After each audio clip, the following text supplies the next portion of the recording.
মাহতাবউদ্দিন চৌধুরী বক্তব্য রাখেন।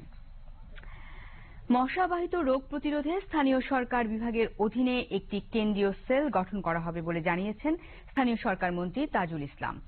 তিনি আজ রাজধানীতে সেন্টার ফর গভর্নেন্স স্টাডিজ আয়োজিত vector problem in Bangladesh and integrated management approach শীর্ষক সেমিনারে একথা বলেন। সেমিনারে মূল প্রবন্ধ উপস্থাপন করেন সেন্টার ফর গভর্নেন্স স্টাডিজের vice chairman doctor Manzur Ahmed Chowdhury. সংগঠনের নির্বাহী পরিচালক জিল্লুর রহমানের সভাপতিত্বে সেমিনারে তথ্য প্রতিমন্ত্রী ডাক্তার মুরাদ হাসান, বঙ্গবন্ধু শেখ মুজিব মেডিকেল বিশ্ববিদ্যালয়ের সাবেক উপাচার্য অধ্যাপক কামরুল হাসান খান, ঢাকা দক্ষিণ ও উত্তর সিটি কর্পোরেশনের প্রধান স্বাস্থ্য কর্মকর্তা সহ বিভিন্ন বিশ্ববিদ্যালয়ের শিক্ষক ও গবেষকরা বক্তব্য রাখেন।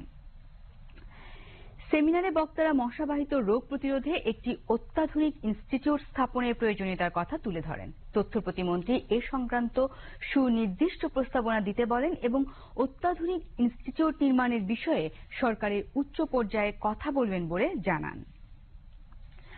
আওয়ামী লীগের সভাপতিমণ্ডলীর সদস্য এবং কেন্দ্রীয় 14 দলের মুখপাত্র মোহাম্মদ নাসিম বলেছেন,